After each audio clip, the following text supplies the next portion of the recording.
Pemirsa, pihak Istana melalui Kepala Kantor Komunikasi Kepresidenan Hasan Nasbi merespon soal kasus judi online yang menyeret Budi Aris Setiadi. Hasan Nasbi mengatakan bahwa pihak pemerintah menghormati segala proses hukum yang berlaku.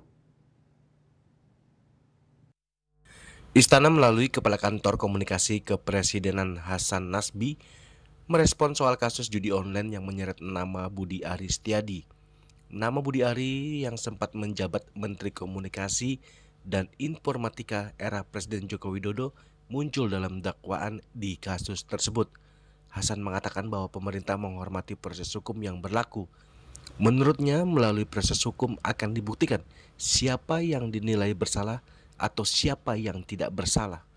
Oleh karenanya, Hasan meminta semua pihak untuk menunggu proses hukum yang sedang berjalan. Hasan mengatakan bahwa pemerintah tidak akan melakukan intervensi hukum apabila ada anggota kabinet yang terseret dalam kasus tersebut. Untuk diketahui, Budi Aris Setiadi saat ini menjabat sebagai Menteri Koperasi Republik Indonesia. Pemerintah itu menghormati proses hukum.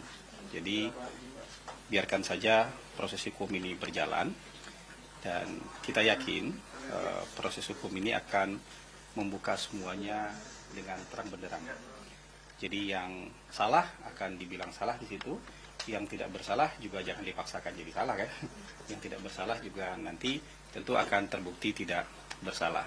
Jadi kita tunggu saja proses-proses seperti ini dan kita harapkan masyarakat, teman-teman media juga memantau ini dengan proper. Jadi kita tunggu keputusan pengadilannya sehingga kita tidak mendahului keputusan pengadilan. Jadi yang ada sekarang itu kita pantau saja. Jadi kalau dari pemerintah menghormati proses hukum dan tidak mengintervensi proses hukum itu sendiri. Tapi udah ada komunikasi sama Pak Budi Ari langsung? Saya tidak punya informasi soal itu. Dari Jakarta, Julius Suharte dan Ketut Sumadiase melaporkan.